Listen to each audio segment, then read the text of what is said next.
Imagine checking into a quiet motel on a long road trip, only to discover that the real terror begins once you close your eyes. These are not just your typical horror stories.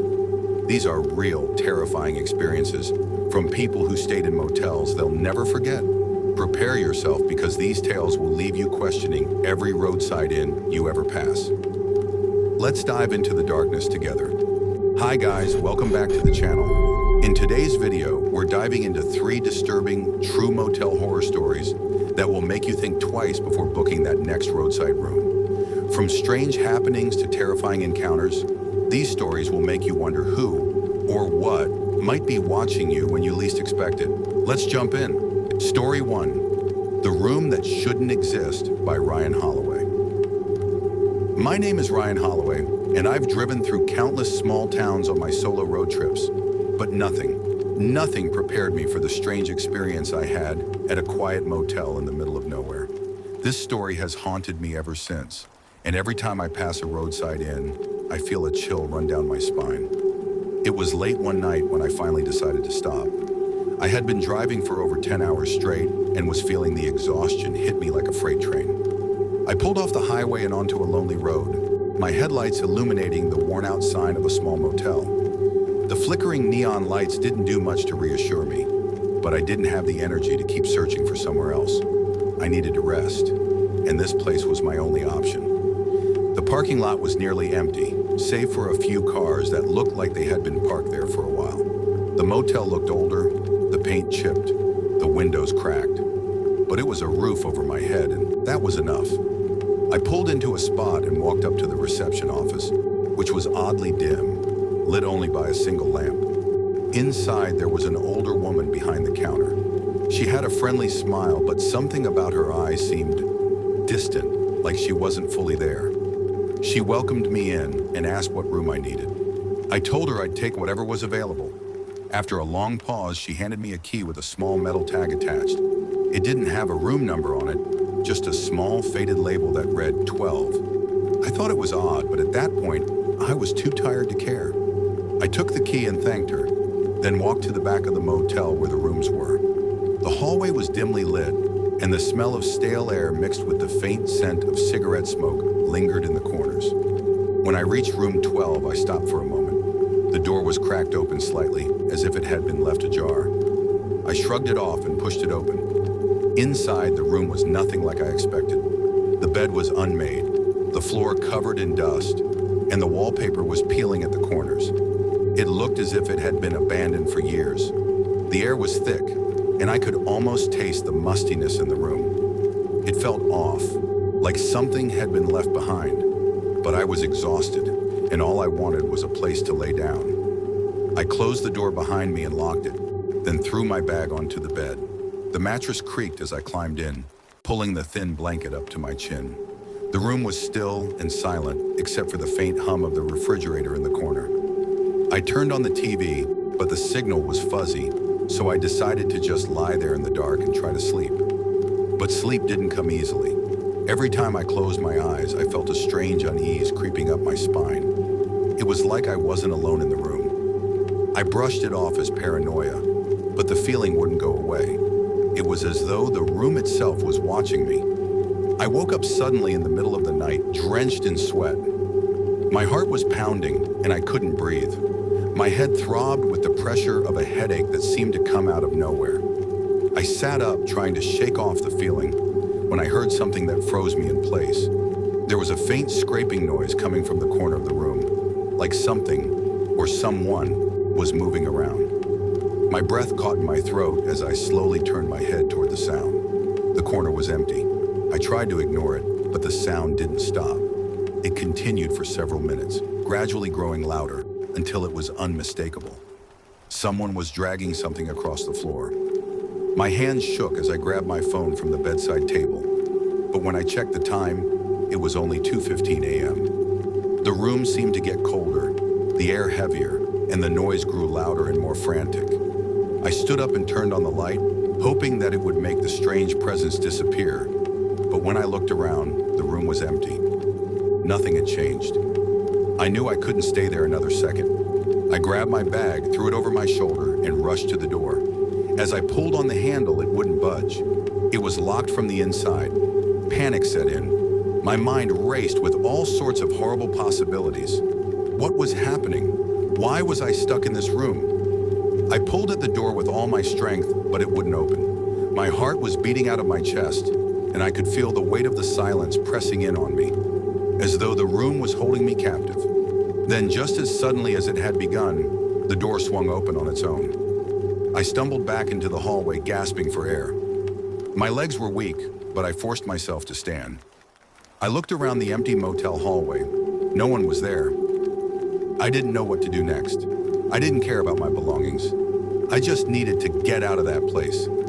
I rushed back to the front desk, where the same woman was still sitting, her expression unchanged.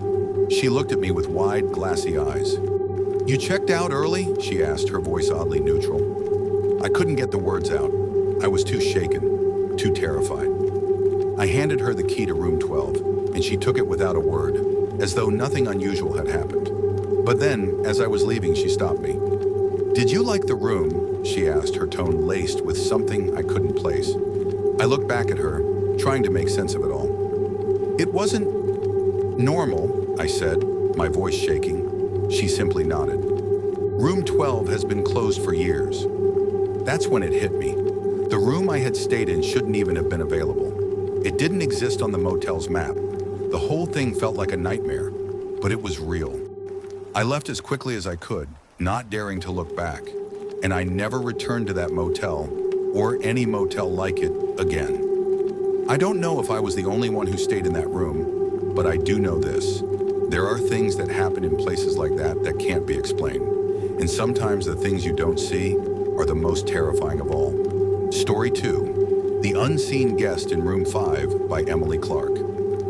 My name is Emily Clarke, and I will never forget the night I spent at the rundown motel on Route 66.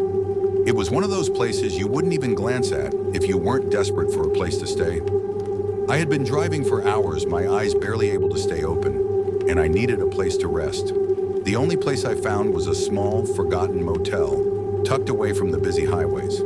It had seen better days, faded neon lights, cracked windows, and a lonely parking lot. But it was enough to get me through the night. I pulled in, relieved that I had found somewhere to stop. There were no other cars in the lot, and the office was silent as I stepped inside. The woman behind the counter barely looked up as I approached. Her pale face and tired eyes seemed out of place in such a quiet place. Without much conversation, she handed me the key to room 5. She didn't smile, didn't say much, just muttered, "Room 5, stay safe." At first, I didn't think anything of it. I was tired and I just wanted to get into bed. The room itself was small, but it had everything I needed. Bed, bathroom, a small television that barely worked, and a desk with a lamp. But there was something about the room that felt off. As soon as I closed the door behind me, I noticed the strange silence that filled the air. It wasn't the usual quiet that you'd expect in a motel room. It felt like a void, a space where no sound could escape. I shook it off, thinking it was just the exhaustion settling in. I unpacked my bag, threw my clothes on the chair, and crawled into bed, ready to finally get some sleep. But sleep didn't come as easily as I had hoped. Around midnight, I woke up suddenly. My eyes snapped open, and I could feel my pulse quickening. It wasn't the typical waking up from a bad dream or the feeling of just needing to turn over. It felt like something was wrong, like I wasn't alone. The room was still dark, the only light coming from the moon outside, casting faint shadows through the blinds. I turned over, glancing at the clock on the nightstand. It was 12:30 a.m., but something felt off. The air seemed heavier, colder, and I could feel the hairs on my arms standing on end. Then I heard it, a faint sound, barely perceptible at first. It was like the soft shuffle of footsteps dragging across the floor. I froze. My breath caught in my throat as the noise grew louder. It was coming from the other side of the room, from the corner near the window. I didn't move, too scared to even blink. I tried to convince myself it was just my imagination, that maybe it was the sound of the building settling, but the sound was too deliberate, too real. I slowly sat up, trying to listen for anything else, anything that could explain the sound. But there was nothing. No creaks in the floor, no noise from the outside. Just the shuffling, getting closer, inching toward the bed. I forced myself to turn on the bedside lamp, the harsh light flooding the room. My eyes scanned the space, but there was nothing there. Just the bare walls and the furniture, untouched. No one, no explanation. But as I reached for my phone to check the time again, I saw something that made my blood run cold. The floor was covered in muddy footprints. They weren't there before. I didn't know how to react. My mind raced, trying to make sense of what I was seeing. The footprints led from the corner of the room, right near where the shuffling sound had come from, straight toward the bed. But they weren't there before, and I hadn't heard anyone enter. I was certain of it. I jumped out of bed, my feet scrambling to find the floor, and I checked the door. It was locked from the inside. There was no way anyone had gotten in without me hearing them. The window was locked too, and the air vent showed no signs of movement. Yet the prints were real, and they were still fresh, the mud slightly damp. My heart was pounding, and I knew I had to get out of that room. I rushed to the door, but as I touched the handle, the door creaked open on its own. I stumbled back, my heart racing, staring at the hallway beyond. It was empty. I didn't wait to see if something or someone was following me. I grabbed my bag, ran out into the hallway, and didn't look back. I dashed straight to the front desk, hoping to find some explanation for the madness I had just experienced. The woman behind the counter didn't seem surprised to see me. She didn't ask why I was leaving or what had happened. She just handed me back my deposit with a quiet, almost knowing smile. As I took it, I glanced at the register book, half expecting to see something strange, something that would explain the events I had witnessed. But there was nothing. Just names like mine checking in and out. The dates neatly written down. Nothing that suggested anything unusual had occurred. Before I left, I turned to the woman. Room 5, is it haunted? I asked, my voice trembling. She didn't flinch or offer any reassurance. Instead, she looked at me with a distant expression and said softly, "That room's always got guests, but sometimes they don't check out." I didn't know what to think, but I didn't need an explanation. I left that motel as fast as I could, and I never looked back. To this day, I don't know what happened in room 5. Was it someone playing a sick prank? Or was there something far darker lingering in that room? Something that no one was willing to talk about? All I know is that the footprints were real, and I wasn't the only one in that room that night. And I'm pretty sure I never want to find out who or what was sharing it with me. Story 3, The Shadow in the Mirror by Mark Jenkins. My name is Mark Jenkins, and this story is one that I still struggle to talk about. I've stayed at dozens of motels across the country during my business trips, but none of them ever left me with a feeling like the one I had after staying at the forgotten Roadside Motel just off Highway 49. I had been driving all day, and the sun was starting to set as I pulled into the parking lot of the old motel. The faded neon sign above the office flickered as I walked inside, the bell ringing with a loud, jarring sound. The place looked like it hadn't been renovated in years. Old carpets, dim lighting, and the smell of stale air that seemed to hang in every corner. But I didn't have the energy to keep looking for another place. I needed rest, and this was the only motel for miles. The woman behind the counter was older, with unkempt hair and an indifferent expression. She gave me a key for room 9 without much of a word, just pointing me toward the hallway. The room was small and unremarkable, with a single bed, a worn desk, and a bathroom that looked like it had been cleaned with no real care. But at that point, all I cared about was getting some sleep. I had a big presentation in the morning, and I couldn't afford to be tired. I tossed my bags onto the bed and sat down, exhausted. The room was quiet, too quiet. There were no sounds from the parking lot, no distant hum of traffic, just the eerie silence that settled into the walls like a heavy blanket. I decided to take a quick shower to shake off the fatigue. The water was lukewarm at best, but it was enough to clear my head for a few minutes. As I stepped out and wrapped a towel around myself, I glanced into the mirror above the sink, and that's when I saw it. At first, I thought it was just a trick of the light or my tired eyes playing games with me. But when I looked again, the figure in the reflection was unmistakable. A man standing behind me in the mirror. I whipped around, heart pounding in my chest, but the bathroom was empty. The reflection showed nothing out of the ordinary. I was alone. I turned back to the mirror, trying to make sense of what I had just seen. It couldn't have been real. It was just the exhaustion messing with my mind. But as I stood there staring at my reflection, I noticed something else. The man in the mirror was still there, faint but visible, standing behind me with a wide-brimmed hat and an old-fashioned suit. His face was obscured by the shadow of the hat, but I could feel his presence. He was watching me. I froze, my pulse racing, as I tried to figure out what was happening. Was I imagining this? Was it the result of a long day of travel? I turned again, scanning the room behind me.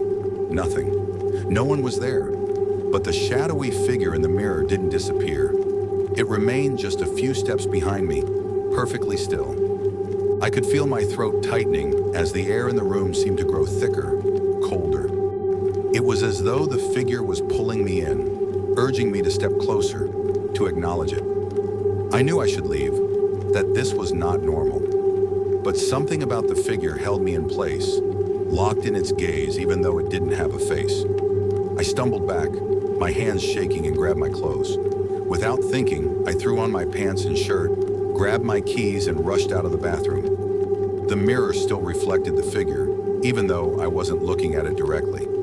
It was as though the mirror was a doorway to another world, showing things that weren't meant to be seen.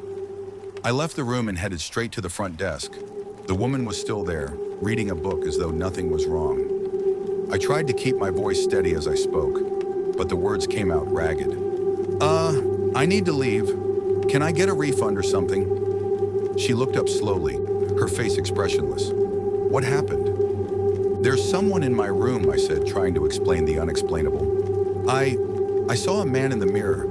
I don't know how, but he was there, standing behind me. The woman stared at me for a long moment, then nodded as if she already knew. You're not the first, she muttered under her breath, so quietly that I wasn't sure if I had even heard her correctly. Room 9. Always something with room 9. I didn't care about her cryptic words, I just wanted out. She handed me my refund without another word, and I left, not once looking back at the building. I never went back to that motel, and I've driven past it several times since, but I can't bring myself to stop. That room, that mirror, and the man who stood there watching me, it all still feels too real.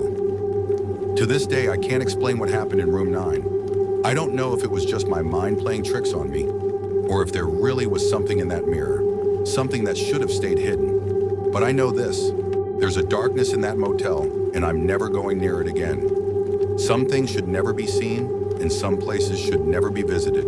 Thanks for watching. If you like this video, please like, share, and subscribe to our channel for more creepy stories.